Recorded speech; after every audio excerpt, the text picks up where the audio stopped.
I just realized that I wore the same thing in a different color on my last On My Shelf video.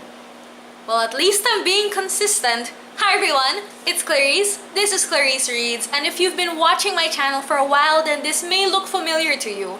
But if you haven't been watching my channel for a while, this is actually a program that I wrote to be able to do the On My Shelf tag the way I wanted to, because even though I enjoyed On My Shelf tag, I did have a couple of problems with it.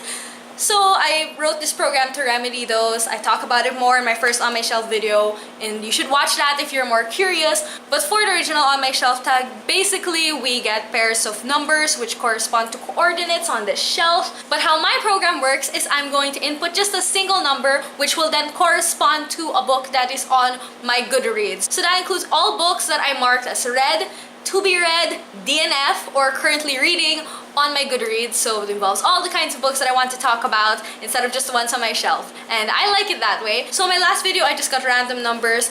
But in that video, I also asked you to give me numbers, and I'm going to use all of those numbers today in this video. The first number I'm inputting came from Now Voyaging, and that number is 1984. Submit. That book is Runaways Volume 6, Parental Guidance, which is obviously the 6th volume of the Runaways by Brian K. Vaughan. It's been a while since I've read Runaways, and I also think of it as a whole series, so I can't talk about my feelings about this particular volume. So I'll just talk about the series as a whole. I read Runaways, I think, in the middle of 2015. I just know it was the time that I was subscribed on Scribd, when it was still an unlimited reading service. I don't think it's unlimited anymore, but that's when I read it, and I binge read basically all the Runaways volumes that were there. I just found it a bit predictable because the first volume, you know, the big twist in the first volume, if you've read this, you'll know what I'm talking about probably. I saw it coming from a mile away. The rest of the volumes I enjoyed, but there was nothing about it that made me think, oh, I love this series. So I was a bit disappointed because of that, but I still really enjoy it. But out of all the things I've read from Brian K. Vaughan, it's definitely the one I like the least. I feel like it's a good thing to read if you're hesitant to read superhero comics, because it is a superhero comic and it feels like a superhero comic, but you don't really need to think about the continuity of all the other things, because you can read this on its own without really needing to care about all the other superheroes in Marvel. The second number is also from Now Voyaging. She gave me 2 numbers, and that number is 1979. Input. Agent to the Stars by John Scalzi. Well, I've read a good number of Scalzi novels, I think. Other than Agent to the Stars, I've read Fuzzy Nation, and I've also read the first 3 books in the Old Man's War series. But I can't really call him a favorite author, even though I significantly enjoyed those books because of Agent to the Stars. When I bought Agent to the Stars, I had recently read Fuzzy Nation, and I really enjoyed Fuzzy Nation, so I was like, I'm gonna read Agents to the Stars. It's on sale on the Kindle, it's gonna be great. And it wasn't really great. It's basically about like a talent agent type of person, I don't remember the details, who ends up having to be an agent to an entire alien race. I love Scalzi's humor in most of his books, but for whatever reason in Agent to the Stars, it felt more like he was trying to be funny, but it wasn't funny. And then the plot was just weird instead of surprising. I just didn't like it very much, which was sad. For my third number, it came from Shelly, whose username is Now All Mini Leeches, though it wasn't when the video went up, and that number is 1993. Submit. Diary by Chuck Palahniuk. What's weird about my experience reading Chuck Palahniuk is even when I dislike the plot or the characters, I will always say that I like the book because I love the writing. This is probably the book of Chuck Palahniuk's that I liked the least, because I don't know, I just couldn't properly get into it. I was kind of about the plot. Obviously I don't remember the details, but I remembered having problems with it shifting from second person to third person, because that really took me out of the story. It messes with your mind and how you're imagining the story. At least for me, that's what happened. But I love Chuck Palahniuk's writing, and even though Chuck Palahniuk's books are kind of strange, he always has like, there's just like tone in his writing that I really like, and then it's just so quotable. I still keep all the books of his that I own because of that. The next number came from Whispers of the Silent Wind. Finally a small number. It is 3. Submit. Red Seas Under Red Skies by Scott Lynch, which is the second book in the Gentleman Bastard series. I won't talk much about this book just because I feel like I've mentioned it so much recently. It's the last book that I ever read in 2016, but I was still reading it at the point that I filmed a lot of my end of the year and start of the year videos, so I mentioned it in my favorites of 2016 video because I loved the first book so much, and the first book in the series, The Lies of Locke Lamora, was one of my favorites in 2016. I mentioned it, I think, in my first quarter of 2017 goals because it was on my TBR and I was prioritizing it because I was reading it at that moment. And I also mentioned it in my December wrap-up because I ended up finishing reading it in December. I'm even going to mention it when I get around to posting my collective book haul because this is even a gift to me from my friend Alds for Christmas. So, mentioning this book a lot, I should probably stop now. The next number is from Dumble Baggins, and the number is 1717.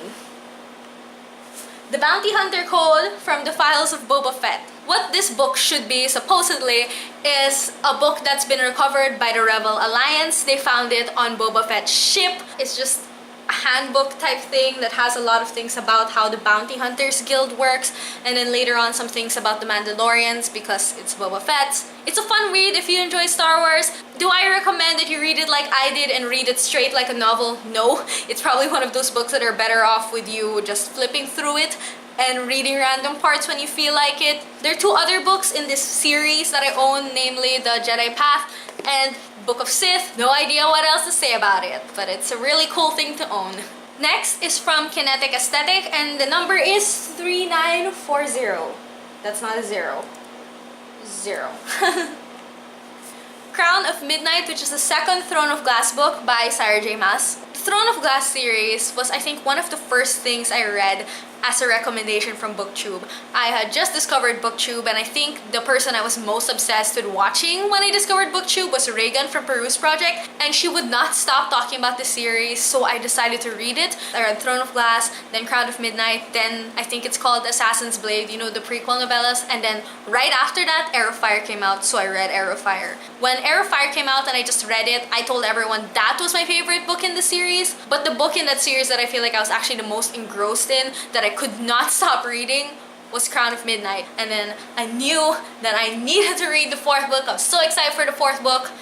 And then when the fourth book came out, I didn't read it. The Throne of Glass series will forever have a place in my heart because, again, it was one of the first series that I read because of BookTube, and it's also probably the first series that really made me get into high fantasy, which is one of my favorite genres ever, and it's ridiculous that I didn't like it before. But at the same time, the year after I discovered BookTube was, well, I guess it makes sense that it would be the year that I feel like I grew the most as a reader and my reading tastes changed the most. So by the time the fourth book came out, even though I remembered loving the first books, it did not seem like something I would enjoy at that time anymore because I'm just not excited about it anymore given the type of reader I am now.